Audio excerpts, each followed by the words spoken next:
Did you know telling a good story can instantly make you more trustworthy? Because stories trigger a chemical in your brain called oxytocin, which is responsible for the feelings of trust as well as empathy. In this video, I will tell you how to tell great stories effortlessly. So stick to the end because I also have a bonus surprise waiting for you. Right now, naturally, you must be wondering, why are my stories not landing? Well, it's mainly because of these 4 reasons. Now, this could be because your story is too detailed, and because it's so long, your audience gets bored. Or maybe your story is just about you with no other characters. And when you are just talking about yourself constantly, it can come off as narcissistic. The third reason why stories don't land is because people ramble and there is no structure that they follow. And because there's no structure, it can be super chaotic and hard to follow. And lastly, there may not be one clear takeaway in your story. Sometimes there may be 2, 3, or even 4 takeaways, making it very confusing for your audience. The storytelling structure I'm going to teach you is CHPJLE. I know it sounds very confusing right now, but once you understand this, you will be able to tell stories in just 5 minutes. So let's understand what this is. C stands for characters. Whenever you're talking about characters in your story, it's always better to have more than one character to keep things interesting. And something I like to do is I give each character a different voice. The next thing you have to understand is tell the audience how you are related to these characters. Maybe this could be your mom. This could be your little brother. This could be an uncle. Whenever the characters are personally related to you, the story sounds much more interesting. Like if I tell you about a king who ruled thousands of years ago, that's fine. But if I told you about my relative who is a business tycoon and the way he rules his team with an iron fist, which one would be more interesting? The second one, because there is a personal touch to it. So always relate the characters, even if it's a fictional story, to yourself and tell the audience who they are in your life. Next comes history. It's all about giving your characters different traits that make them unique. This can be either physical traits like tall and weak, short and strong, or emotional traits like angry or happy. Angry, happy. Also, you can tell your audience how you met them. Maybe it's a best friend. How did they become your best friend? Or it could be a very horrible boss that you had. How did you end up working with them? This makes the characters more human. The P stands for problems.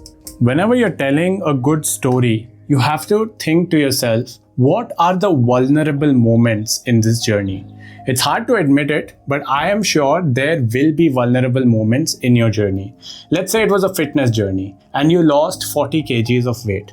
Now it's very easy to say, oh, one day I went to the gym and I kept working out, I lost the weight. Vulnerable moments could be my friends used to make fun of me, or I used to feel so underconfident I did not talk to anyone. I started to socially shut down. I fell into a depression. All of these are very hard to admit. But the moment you are brave enough to admit it, the audience is not going to see you as weak. They are going to see you as strong. So it's very important to remember the moments that may have brought you in tears and talk about them. It's just like a rose. When you look at the rose is nice, it's really pretty, but there are also thorns on its stems. And storytelling should not just talk about the rose. It has to also talk about the thorns. So what were the thorns in your journey? These become the problems you want to talk about in your stories. Next comes the journey. Whenever people talk about their journey in the story, it's usually very flat and very uniform.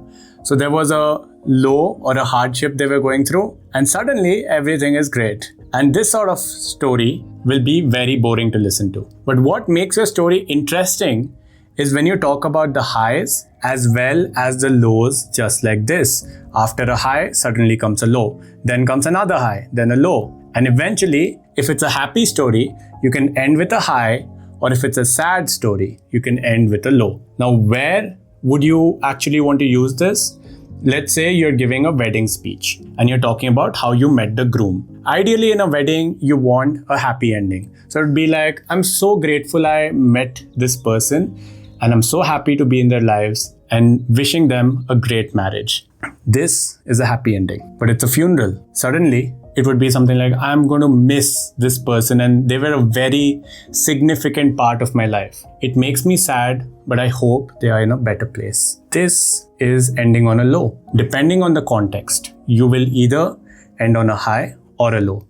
But please don't go completely uniform with your stories, because no one just wants, oh, I was on the street and now I'm running a 100 crore company. This is unrealistic, unrelatable. The next part is learnings. Whenever you are talking about the learnings in your story based on your journey, it has to be subtle. So don't spell it out for the audience saying the moral of the story is hard work is very important for success. Let your audience read between the lines. In fact, something I like to do is I create artificial desire and real want. Artificial desire, real want.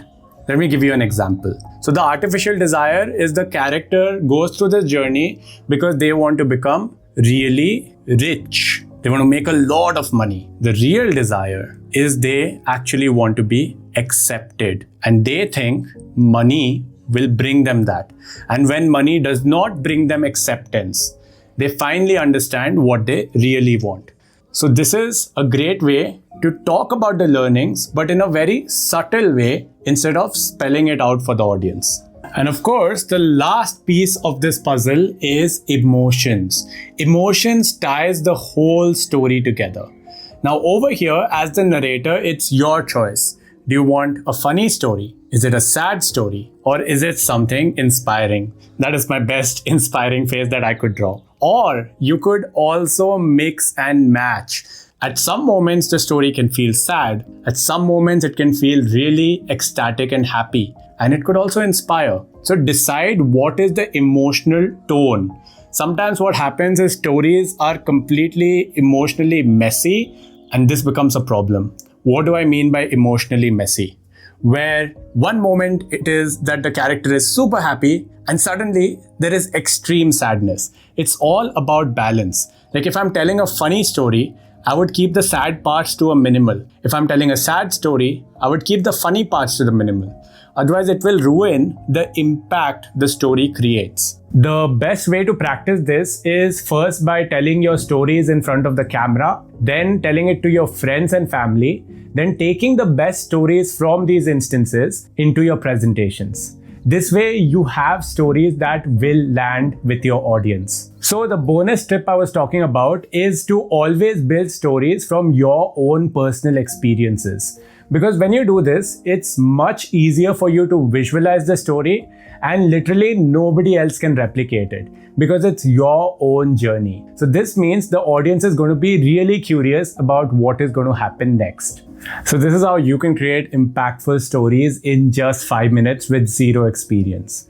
However, all of this means absolutely nothing if you don't know how to keep the audience engaged through your storytelling. So click on this video to learn that. And if you're new to the channel, feel free to subscribe for more communication advice.